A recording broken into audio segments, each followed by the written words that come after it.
ఏమంటే ఇవాళ నిన్న చూశాను, గ్రీన్ కో కంపెనీ వాళ్ళు మా సోదరులు వచ్చి ఒక ప్రాజెక్ట్ని కాకినాడలో వాళ్ళు శంకుస్థాపన చేయడం, ఎన్ఎల్సీ ఫ్యాక్టరీ నుంచి టేక్ ఓవర్ చేసి దాన్ని చేయడం. అది ఇంతకుముందు గత ప్రభుత్వంలో జగన్మోహన్ రెడ్డి గారు ఉన్నప్పుడు చేసుకున్న ఎంఓఏ ప్రకారం దాన్ని ఇప్పుడు వాళ్ళు ప్రారంభించడానికి వాళ్ళు చేద్దామని వాళ్ళు పూనుకున్నారు. చాలా సంతోషం.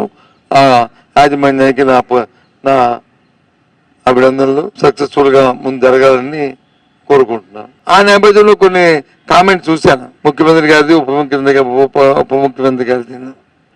వాళ్ళ కామెంట్స్ ఏంటి కామెంట్స్? గత ప్రభుత్వం అంట పారిశ్రామికవేత్తలు వచ్చి బెదరగొట్టేసామంట. ఇప్పుడు మరి మొన్నే కదా అదానీ గారు చెప్పారు, బెదరగొట్టామా బెదరగొట్టలేదు. అదానీ గారు కుమారుడు చెప్పాడు కదా బెదరగొట్ట లేదు. మరి నిన్న గ్రీన్కో ఇవాళ నిన్న ఫౌండేషన్ వాళ్ళని అడగచ్చు కదా,